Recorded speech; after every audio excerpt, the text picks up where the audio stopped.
Bonjour, je m'appelle Jo Elbilia et je vous promets que je vais faire l'impossible pour vous faire aimer les mathématiques, vous voyez, et vous les faire comprendre, bien sûr. Alors, je vous prie de m'écouter. Premier chapitre de géométrie, appelé le plan et la droite.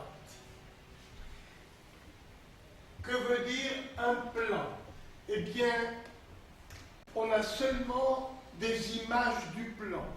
C'est-à-dire, la surface du tableau nous donne une image du plan. Ou bien, la surface d'une table. Tout ça, ça nous donne des images du plan. N'oubliez jamais que dans votre esprit, le plan est une surface infinie. Bien sûr, ce petit carton est fini, il est terminé. Mais dans votre esprit, vous devez imaginer que le plan continue dans toutes les directions. C'est pour ça qu'on peut dire tout plan est infini. Il ne finit jamais. Mais alors, pourquoi est-ce qu'on trace ces petits traits? Eh bien, ça facilite quand même la recherche des exercices. Pourquoi? Ça nous fait penser à la surface d'une table. Voilà. C'est pour ça qu'on trace ces limites. Mais normalement, le plan est infini. En mathématiques, la position d'un plan est connue par les positions de trois de ses points, A, B et C. Ça veut dire quoi cette phrase? Eh bien voilà, dans l'espace, vous voyez, là nous baignons tous dans l'espace, la position d'un plan est connue par trois points. Regardez mes trois doigts. Voilà. Quand je place mes trois doigts, eh bien, un plan est posé sur mes trois doigts. C'est-à-dire que la position d'un plan est connue par trois de ses points. Voilà trois points, eh bien, dans l'espace, comme les extrémités de mes doigts, de mes trois doigts, eh bien, pour chaque position de mes doigts, il y a un plan qui passe par les points qui sont à la fin de ces trois doigts. Donc, en mathématiques, la position d'un plan est connue par les positions de trois de ces points, A, B et C. Ou bien, on peut dire la position d'un plan dans l'espace est connue par un point et une droite, parce que par deux points passe une droite. Ou bien, on peut dire que la position d'un plan est connue par deux droites qui se coupent. Voilà deux droites qui se coupent, il y a un seul plan qui passe par ces deux droites. Après, encore une vérité mathématique. Si deux points d'une droite sont sur un plan, toute la droite appartient à ce plan. Alors, j'explique. Regardez ce que je vais faire. Je vais placer les deux points. Je vais placer les deux points au bout de la règle. Ces deux points, je vais les placer sur le plan. Et alors, eh bien, vous voyez que toute la droite appartient au plan. Elle est dans le plan. Encore. Regardez. Voilà deux points d'une droite que je vais placer sur le tableau. Si je les place tous les deux, voilà le premier, et si je place le deuxième, qu'est-ce que vous remarquez? Que la droite tout entière appartient au plan. Eh bien, cette vérité mathématique, tous les mathématiciens l'acceptent. Ça ne se démontre pas. Alors, je vous lis donc la propriété une dernière fois. Si deux points d'une droite sont sur un plan, alors toute la droite appartient à ce plan. Ah, attention! Voilà, par exemple, un plan. Vous voyez? Et si je place un seul point de la droite sur le plan, on dira que la droite coupe le plan. Exemple, avec ce bout de carton, regardez, voilà, je vais placer un seul point de la droite sur le plan, et c'est tout, il n'y en a pas un deuxième.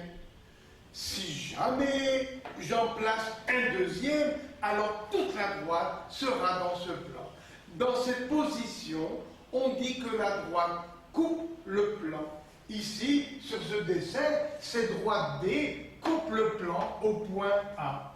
Et bien sûr, par la pensée, on continue la droite D, et voilà, parce que la droite est infinie, le plan aussi. Quelle est la troisième position d'une droite par rapport à un plan? Regardez, voilà, dans cette position, même si dans notre esprit on prolonge jusqu'à l'infini, la droite ne coupera pas le plan. On dit qu'elle est parallèle au plan. Comment dessiner une droite parallèle à un plan? Eh bien, voilà un plan. Dans un devoir de mathématiques, vous faites ce trait et c'est tout. Et vous dites que la droite D est parallèle au plan. Voilà. Donc, quelles sont les positions d'une droite par rapport à un plan? Eh bien, toute la droite peut être sur le plan, ou bien la droite peut couper le plan en un seul point, voilà, ou bien la droite est parallèle au plan. Intersection de deux plans. Alors, regardez, je vais me servir du tableau. Le tableau, c'est l'un des plans. Et voilà un autre plan qui vient couper. Lorsqu'un autre plan, le voilà, vient couper le tableau, il le coupe suivant une droite qu'on appelle la droite d'intersection. Comme par exemple un livre ouvert. Regardez, j'ai fait le dessin ici. Le plan P, je l'ai dessiné en noir. Le plan Q, je l'ai dessiné en rouge. Et voilà comment, en général, on dessine deux plans qui se coupent. Comme par exemple ce carton avec le plan du tableau. Voilà, deux plans, lorsqu'ils se coupent suivant une droite, appelée la droite d'intersection. Et voilà donc le dessin que l'on fait. Alors, si deux plans se coupent, leur intersection est une droite XY, dont tous les points sont à la fois sur les deux plans.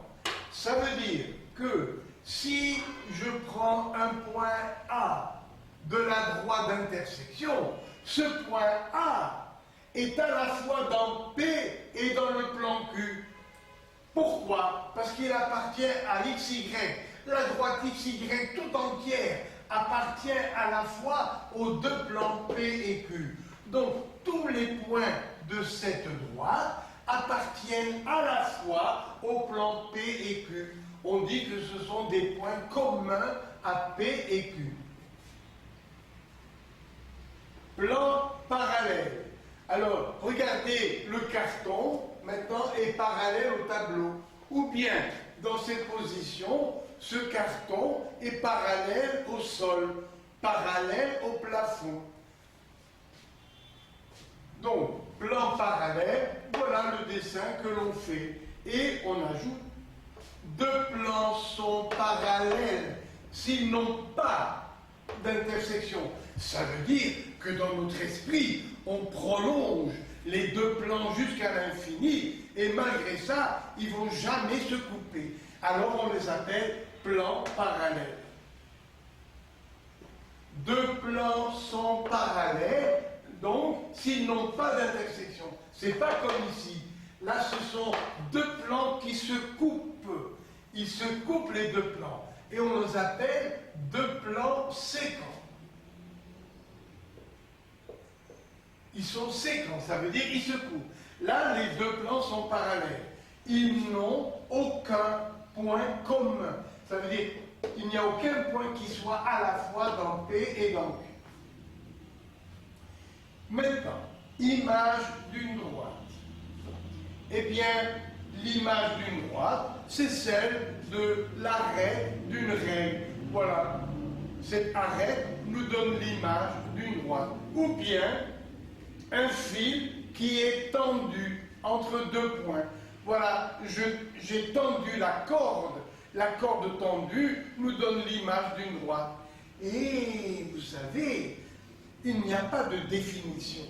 Personne, aucun mathématicien jusqu'à aujourd'hui, n'a pu donner la définition d'un plan ou d'une droite. On n'a que des images. On ne peut pas dire en mathématiques, une droite c'est ça. Il n'y a pas. Il n'y a pas. Il y a des propriétés, comme j'ai dit tout à l'heure, si deux points d'une droite, voilà, ces deux points sont sur un plan, la droite tout entière appartient au plan. Mais il n'y a pas de définition ni d'un plan, ni d'une droite. On ne peut pas dire une droite, c'est ça, il n'y a pas. Il n'y a pas. On n'a que des images de la droite, c'est-à-dire l'arrêt d'une règle ou un fil tendu nous donne des images de la droite. Et bien sûr, dans notre esprit, quand on a une droite, il faut savoir que la droite, comme le plan, est infinie. Elle n'arrête jamais dans votre esprit, bien sûr. Alors, donc, image de la droite, un fil tendu entre deux points ou l'arrêt d'une règle. Et, je le répète, c'est pas grave, pour vous, vous allez retenir, toute droite est infinie. Elle est infinie dans l'esprit, parce qu'on ne peut jamais tracer une droite qui a 100 000 km de long, on ne peut pas. Voilà. Alors maintenant, définition d'une demi-droite. Eh bien, vous voyez, voilà ce que j'ai tracé, OX. Et j'ai marqué O. Ça veut dire que ce point O, c'est la fin de ce tracé. On n'a qu'une demi-droite parce que je l'ai arrêté au point O. Ou bien, regardez ce que je peux faire. Je vais prendre un point O ici, sur la droite XY. Et ce point O partage toute la droite en deux demi-droites. Voilà une demi-droite OX et voilà une demi-droite OY. Donc, si je veux dire dans un problème qu'il faut s'arrêter au point O, alors on a seulement une demi-droite. Voilà une demi-droite, voilà l'autre demi-droite. Demi-droite OX, voilà comment on l'écrit, et demi-droite OY. Alors, que veut dire ce crochet? Eh bien, justement, le crochet veut dire qu'il faut stopper ici. Voilà la demi-droite OX, et c'est tout. Voilà la demi-droite OY. On s'arrête au point O. Donc, la demi-droite se note comme ça. Ça veut dire qu'on s'arrête au point O, et pour X, là, ce n'est pas arrêté. Là, on peut dire que c'est infini. Maintenant, segment de droite AB. Un segment, c'est un morceau de droite. Voilà une droite XY, et je place deux points A et B. Alors, ce morceau de la droite s'appelle un segment. Il s'arrête au point A, il s'arrête au point B. Et on peut même marquer les crochets comme ça. Ça dépend des classes où vous êtes. Donc, voilà le segment de droite AB. Donc, il s'arrête, regardez le crochet au point A, il s'arrête au point B. Et qu'appelle-t-on la distance entre les deux points A et B? Eh bien, la distance D entre les deux points A et B, vous voyez, est donnée par la longueur de ce segment. La distance, c'est la longueur qu'il y a entre A et B. Et on la note AB sans les crochets. Donc, pour désigner la distance entre deux points A et B, voilà un point A, un point B. Où est la distance entre les deux points? C'est le segment de droite qui relie A et B. Bien sûr, ce que je dis maintenant est accepté par tous les mathématiciens. Donc, on appelle distance entre A et B, eh bien, le segment de droite qui va de A jusqu'à B. A et B s'appellent alors les extrémités du segment. Extrémités. Donc A et B sont les extrémités du segment AB. Et comment noter la distance de A à B, c'est-à-dire la longueur du segment AB? Voilà comment ça se note, sans rien du tout ici. Voilà, D égale AB. Maintenant, distance d'un point à une droite. Attention, ça n'a rien à voir avec ça. Distance d'un point à une droite. Alors, quelle est donc cette distance? Donc, distance d'un point A à la droite XY. Attention, quelle est la distance de ce point à la droite? Ce n'est pas ça, ce n'est pas ça, ce n'est pas ça. Et alors quoi? Eh bien, les mathématiciens ont dit, on va tracer de A la perpendiculaire à la droite avec une équerre. Voilà l'équerre. Alors, je fais glisser l'angle droit sur le côté XY et je m'arrête sur le point A. Voilà. Alors, vous avez vu, j'ai fait glisser l'angle droit, un côté de l'angle droit sur la droite XY et je me suis arrêté au point A. Alors, quelle est la distance du point A à XY? Là, voilà la distance. J'appelle H ce point. Ici, c'est un angle droit. Alors, il faut retenir ça. La distance D d'un point A à une droite, c'est la longueur du segment AH de perpendiculaire mené du point à la droite XY. Ce n'est pas ça, ce n'est pas ça. Il ne faut pas prendre des côtés obliques, il faut prendre le côté perpendiculaire de l'angle droit. Donc, pour taquiner mes élèves, qu'est-ce que je leur pose comme question? Eh bien, je leur dis, voilà une droite XY, et voilà un point A. Quelle est la distance entre le point A et cette droite XY? J'avoue que je les taquine, bien sûr, parce que je leur donne ce dessin. Alors, les nouveaux élèves sont perdus, ils ne voient pas où est la distance. Quel est le secret? Eh bien, il suffit de prolonger la droite XY, voilà, et ensuite de construire la perpendiculaire menée de A. Comment? Eh bien, on fait glisser le côté de l'angle droit, le voilà, de l'équerre. On le fait glisser, glisser, glisser jusqu'au point A. Arrivé au point A, on trace la perpendiculaire, la voilà, AH.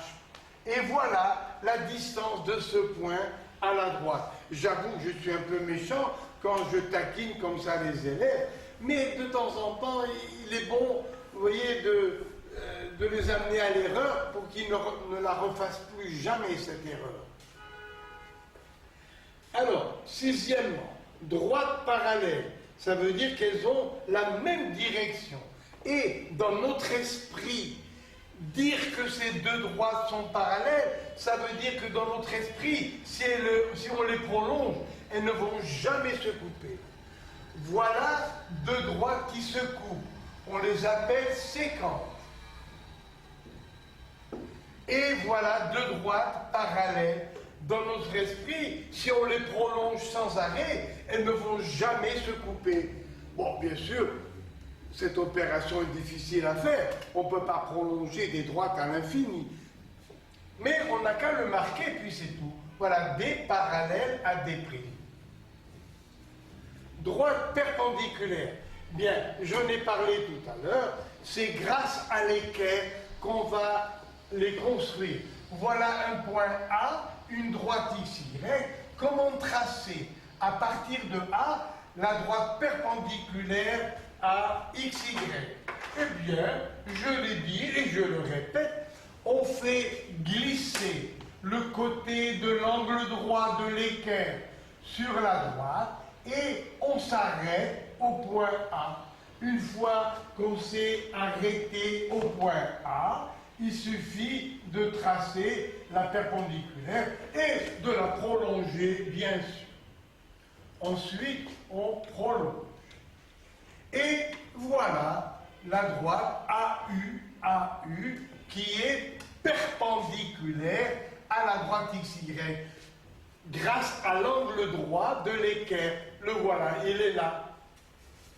On le fait glisser, cet angle droit, le côté de l'angle droit, et on s'arrête sur le point et on obtient les deux droites perpendiculaires. Alors, cette droite, je préfère l'appeler D', parce que j'ai déjà dit une notation D perpendiculaire à D'. Et quand elles sont parallèles, voilà la notation, ça veut dire le signe qu'on emploie. Là, elles sont perpendiculaires. Alors voilà comment on indique en résumé que les deux droites sont, ces deux droites sont perpendiculaires. Donc, D et D' sont perpendiculaires. Maintenant, quelles sont les propriétés des droites parallèles? Eh bien, premièrement, les mathématiciens acceptent de dire que par un point A pris en dehors du droit, on peut construire une parallèle. Voilà. Donc, les mathématiciens disent, par un point pris en dehors d'une droite, en dehors de cette droite, on peut construire une parallèle. Mais, le savant Euclide, des siècles avant Jésus-Christ, a dit, on ne peut en construire qu'une seule. Ça veut dire on ne peut pas tracer par un point A deux droites qui soient parallèles à D. Je recommence.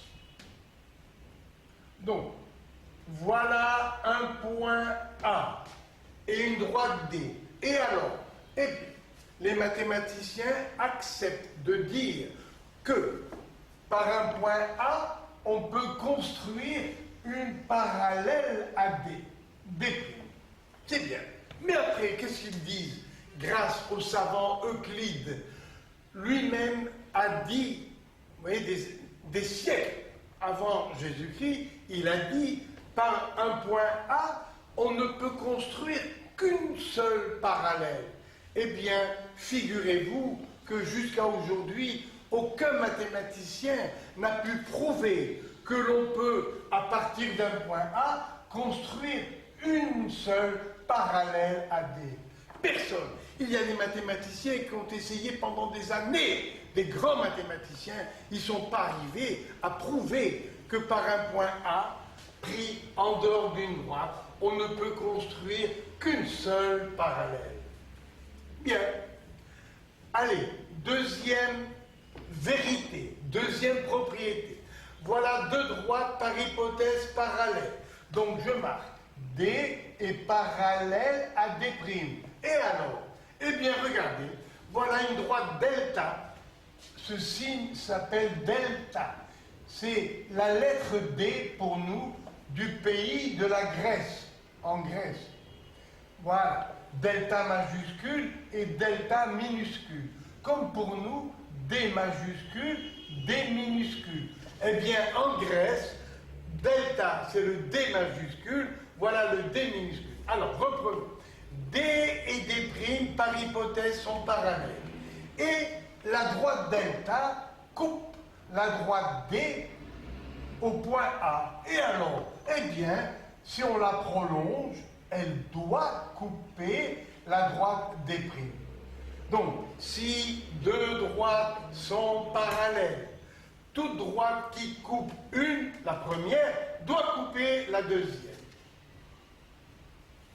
Après, voilà deux droites qui sont tracées toutes les deux perpendiculaires à delta. Eh bien, elles sont parallèles. Voilà, deux droites à la fois perpendiculaires à une troisième delta sont parallèles entre elles. Je recommence. Deux droites perpendiculaires à une troisième droite sont parallèles entre elles. Et c'est comme ça d'ailleurs que l'on trace des droites parallèles. Comment tracer deux droites parallèles? Alors, regardez, voilà une droite D. Comment tracer à partir de A la parallèle à D? Eh bien, on commence par construire une droite perpendiculaire à D grâce à l'équerre. Et grâce à l'équerre, également, une autre perpendiculaire au point A. La voilà. Donc, nous traçons d'abord de A une perpendiculaire. Après, une deuxième perpendiculaire à l'équerre, et on accepte de dire que ces deux perpendiculaires à la droite D sont parallèles entre elles. Et enfin, dernière vérité, dernière propriété des parallèles, regardez le tableau ici. Par hypothèse, ça veut dire on nous dit que D est parallèle à delta et D', elle aussi, est parallèle à delta. Donc, on a construit deux droites différentes, distinctes, toutes les deux parallèles à delta. Et alors, eh bien, on peut conclure que D et D', elles aussi, sont parallèles entre elles. Donc, voici comment on va énoncer cette propriété. Deux droites parallèles à une même troisième sont parallèles entre elles. Donc, deux droites parallèles à une même troisième sont parallèles entre elles. Voilà, vous voyez, un peu de géométrie pour commencer cette année. J'espère que vous avez compris. On va arrêter ici et ensuite passer aux angles. Voilà. Alors, je vous remercie et je vous dis au prochain chapitre numéro 2 qui s'appelle « Les angles et la mesure des angles ». À bientôt.